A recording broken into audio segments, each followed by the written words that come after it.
తల్లిపాలు తాగి రొమ్ము గుద్దిన క్రూర మృగం వల్లభనేని వంశీ అని తెలుగుదేశం పాలిట్ బ్యూరో సభ్యుడు సోమిరెడ్డి చంద్రమోహన్ రెడ్డి ధ్వజమెత్తారు. ఇలాంటి వ్యక్తిని 9 నెలలుగా ఎందుకు వదిలేశారో అర్థం కావట్లేదని ఆవేదన వ్యక్తం చేశారు. వంశీ మాట్లాడిన భాష, చేసిన నేరాలు, అక్రమాలు, దౌర్జన్యాలపై ప్రత్యేక దర్యాప్తు బృందంతో దర్యాప్తు చేయించి శాశ్వతంగా కటకటాల్లోకి నెట్టాలని సోమిరెడ్డి డిమాండ్ చేశారు. గతంలో అధికార మండతో వంశీ తనపై దాడికి పన్నిన పన్నాగంపై కేసు పెట్టినా పోలీసులు తీసుకోలేదన్న నాదెండ్ల బ్రహ్మం ఇప్పుడు ఆ కేసులోనూ దర్యాప్తు ప్రారంభించాలని పోలీసుల్ని కోరారు.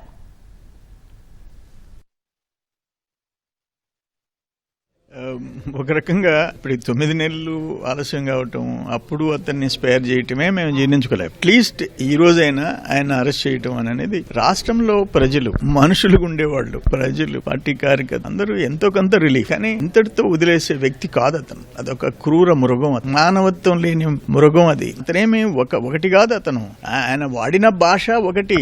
తెలుగుదేశంలో పుట్టి కన్న తల్లి రొమ్ము గుద్దినట్టు తెలుగుదేశం ఎమ్మెల్యేగా ఉండి అతను వాడిన భాష ఆ రోజే పనిష్ చేసి ఉండాలి. ఈ రోజు కూడా మళ్ళీ కంప్లైంట్ ని బ్లాక్ మెయిల్ చేసేసి విత్డ్రా చేయించాం. ఈ రోజు అనుభవిస్తావు. చూసాం, ఆయన గాలి జనార్దన్ రెడ్డి కేసులో చూసాం, జడ్జిలే సస్పెండ్ అయినారు, జడ్జి సస్పెండ్ అయినారు. మీ ఆటలు సాగవు. నేను ఒక మాట మాట్లాడతా. సంకల్ప సిద్ధి ఒక చైన్ మార్కెట్ 16,000 మంది కుటుంబాలని నాశనం చేసింది. వాళ్ళ దగ్గర 50 కోట్లు 60 కోట్లు తీసుకుని వాళ్ళని ప్రొటెక్ట్ చేసిన దుర్మార్గుడివి నువ్వు, ఒక నీచుడివి నువ్వు. నీకు మానవత్వం, మనిషికి ఉండాల్సిన గుణాలు లేని వాడివి నువ్వు. ఈ రోజు అరెస్ట్ అయినావు. నా ఉద్దేశం ఒక కేసు అరెస్ట్ కాదు, ఇది మొత్తం నీ బ్యాక్గ్రౌండ్, నీ బతుకు, నీ వెనకుండే దుర్మార్గాలు, మోసాలు, అన్నిటి మీద ఒక సిట్ వేయాలా, వేసేసి నీ సంగతి చూడాలని చెప్పేసి రాష్ట్రంలో ప్రజలు కోరుకుంటున్నారు.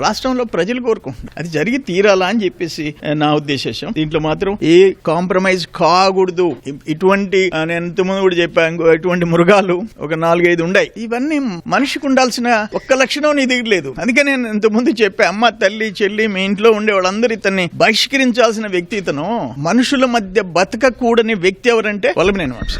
కాబట్టి ఇప్పుడు నేను గుంటూరు జిల్లా పోలీసు వారిని, తాడేపల్లి పోలీసు వారిని, అదేవిధంగా డీజీపీ గారిని, ఐజీ గారిని ఒకటే విజ్ఞప్తి చేస్తా ఉన్నాను. గతంలో అతను అధికారంలో ఉన్నాడు కాబట్టి నేను ఇచ్చినటువంటి ఫిర్యాదులను పట్టించుకోలేదు. ఇప్పుడు అధికారంలో లేడు. రెండోది 9 నెలలకు దొరికాడంటే అతను ఎలాంటి వాడో మీకు అర్థమవుతా ఉంది. కాబట్టి అలాంటి చీడ పురుగు నీ ఖచ్చితంగా ఇప్పుడు ఏదైతే పోలీసుల కస్టడీలో ఉన్నాడు కాబట్టి నా ఫిర్యాదు పైన కూడా కేసు వెంటనే ఎఫ్ఐఆర్ నమోదు చేసి నా పైన ఆ రోజు దాడి చేయడానికి వచ్చినటువంటి వల్లభనేని వంశీ వారి అనుచరుల మీద, రంగా మరియు పక్కనున్నటువంటి అనుచరుల మీద నా ఫిర్యాదు మేరకు కేసు పెట్టాలని చెప్పేసి విజ్ఞప్తి చేస్తాను.